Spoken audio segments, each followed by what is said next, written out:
So I'm here at the Pinot Noir conference in Wellington, New Zealand, with Ruud Maasdam from Staete Landt in Marlborough. How are you finding the conference, sir? We're on the first day. It's been a big day. We're sort of it is Monday night, Tuesday night, funny enough. Sorry, get away from me. Ruud. This is what happened. 6 a.m. in the pool. 6 a.m. in the pool. So 6 a.m. in the Wednesday pool. night, 6 a.m. We've had a big day. We've had tastings about trying to prove that New Zealand Pinots, I should say, actually age very well. Our wine was luckily featuring in it. The 03 was all about 03 vintage. The conference is going really well. It's quite intense. The food supply is fantastic. We get moved in a very close proximity. There's the harbour behind here. Actually, the South Island will be that way. And that's the museum just That's over there. that's the only national museum we actually have in New Zealand. It's quite a fantastic Te museum. Papa. Yeah. It is. It's actually when you go on the seaside of it, it's like a boat and a shipyard that's sort of stranded there.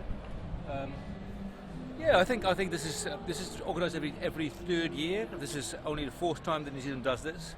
It's all about New Zealand Pinot Noirs and its place in the world between other Pinot Noir producing countries like France, obviously, predominantly Oregon, and a little bit in California, and then there's a big nothing, and maybe Australia makes a couple ones. But we're sort of trying to prove to the world that we belong beside all those nations that be making Pinots.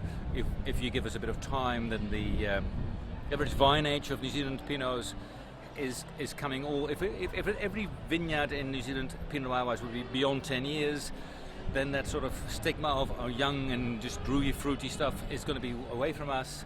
And the proof has been in a tasting today. Didn't you think so? I thought that was quite interesting today.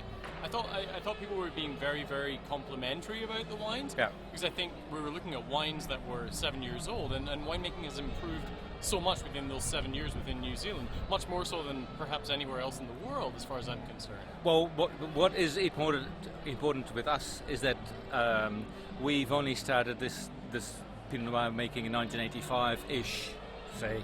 So there's somebody here that showed 30-year-old vines, but there's one or two companies in the whole of the country with 500 producers. So the vineyards are inherently young and are just getting between a 10 and 20 year point of age, and that's starting to produce really, really, really groovy Pinots.